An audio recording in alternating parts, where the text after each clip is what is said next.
नियम बाध्य भएर जान आउँदैको यता पाङ्गलाबाट अनि अहिले बुवा आउनुहुन्छ नि हामी जान्छौँ। नियमबारी भएर पुग्न चाहिँ 1 घन्टा 6 मिनट लाग्छ। मैले गुगल म्यापबाट सर्च गरेको। कन्याममा धेरैवटा कुरा छन्, जसरी घोडाचढी दोकानहरू छन्, धेरैवटा कुरा छन्। हामी चाहिँ कन्यामा चाहिँ किन्छौँ। गाई जब चाहिँ हामी हिँड्दैछौँ पाथी भएर जान इलामको। अब हामी चालेर जान्छौँ अनि बुवा आउनुहुन्छ नि त्यहाँदेखिको जान्छौँ। अहिले चाहिँ हामी पाथी भएर मन्दिर जाँदैछौँ। हामी पुगिरहेछौँ, त्यहाँदेखिको पहाड देखिरहेको छ। यो चाहिँ इलामको चिया बगान हो। यसमा चाहिँ धेरै चियाहरू छन्। पाथिभारा हो। म चाहिँ बुवासित हिँड्दैछु।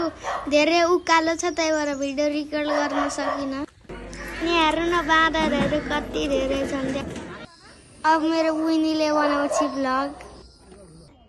आज पाथिभारा आएको कति धेरै सिडी चढ्यो।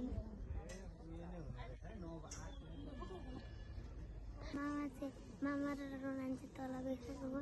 हामी चाहिँ भर्खर उभिँदैछौँ।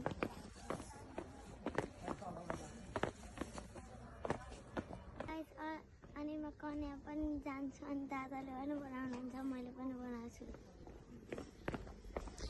हामी चाहिँ तल पुगिसकेको थियौँ। बुइनी र बुवा चाहिँ आउँदै हुन्थ्यो।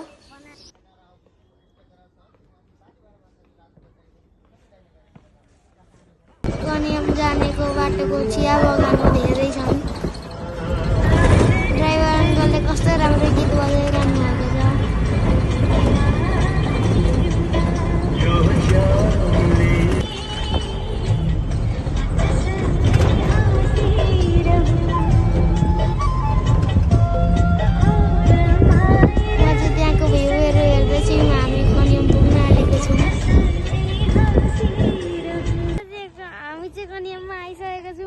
हामी चाहिँ यो चिया बगानबाट कन्यामको चिया बगान हो। यति धेरै छ। मैले चाहिँ भिडियोको एन्डिङ गरिनँ ल।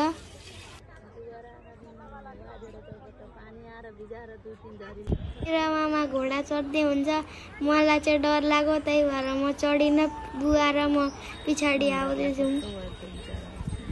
घोडाको छेउ जान त मलाई कति धेरै डर लागेको।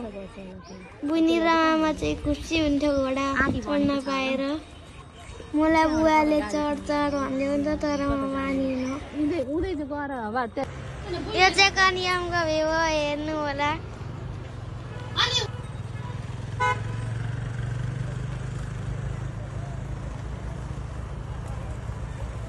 म घोडा चढेको, त्यहाँदेखि दादाले चाहिँ डर लाग्यो अरे। म र मामा मात्रै चढेको।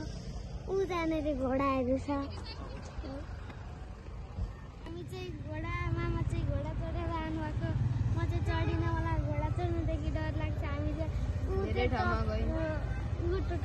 डाँडामा गयौँ हामी। यो चाहिँ ठुलो चिया बन्या चाहिँ ठुलो चिया बगान छ हाम्रो।